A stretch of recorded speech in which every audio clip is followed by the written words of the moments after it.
చిరంజీవికి సంబంధించి గోదావరి జిల్లాలంటేనే ప్రేమ ఆప్యాయతలకు పెట్టింది పేరని చెప్పుకోవచ్చు. అలాంటి జిల్లాలో చిరంజీవి అభిమానులంటే దేశంలోనే గుర్తింపు ఉండిపోయే విధంగా కార్యక్రమాలు నిర్వహిస్తూ ఉంటారు.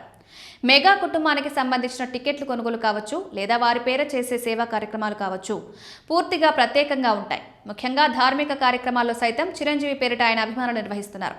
అలాంటి ఒక గొప్ప కార్యక్రమమే అంతర్వేది చిరంజీవి అన్నదాన సత్రం అని చెప్పుకోవచ్చు.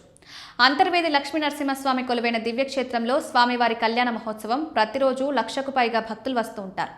దాదాపు ఈ నెల రోజులు స్వామివారి కళ్యాణోత్సవాల మాదిరిగా అక్కడ తీర్థ మహోత్సవాలు జరుగుతుంటాయి.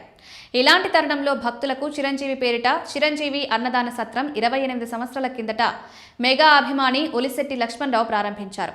నేటికి ఆయన ఆధ్వర్యంలో చిరంజీవి అభిమానుల సమక్షంలో అన్నదాన సత్రంలో భక్తులకు ప్రజలకు అన్నదానం చేస్తుంటారు. తాజాగా అంతర్వేది లక్ష్మీ నరసింహస్వామి వారి జాతర కళ్యాణ మహోత్సవాల్లో భాగంగా లక్షలాదిగా వస్తున్న భక్తులు ప్రతి ఒక్కరికి చిరంజీవి పేరిట ఈ అన్నదానం చేస్తున్నట్లు ఆయన అభిమానులు తెలియజేశారు. ఈ కార్యక్రమాన్ని రాజోలు సీనియర్ జనసేన నాయకుడు లింగోలు పెద్దమ్ములు ప్రారంభించినట్లుగా తెలిపారు.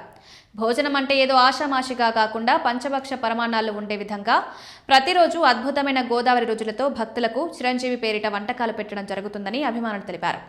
చిరంజీవి చూపించిన సేవ మార్గమే గోదావరి జిల్లాలో కొనసాగుతుందని, ఎదుటి వారిని ఆదుకోవడం, అవసరం అయిన వారికి రక్తదానం చేయడం, ముఖ్యంగా ప్రతినిత్యం అన్నదానం లాంటి కార్యక్రమాలు గోదావరి జిల్లాలో నిర్వహించడం చిరంజీవి అభిమానులు కర్తవ్యంగా తీసుకున్నట్లు ఆయన అభిమాన సంఘ నాయకుడు ఒలిశెట్టి లక్ష్మణరావు తెలిపారు. అంతర్వేదిలో చిరంజీవి పేరిట ఏర్పాటు చేసిన అన్నదాన సత్రంలో అన్నదానం కొనసాగుతుందని తెలిపారు.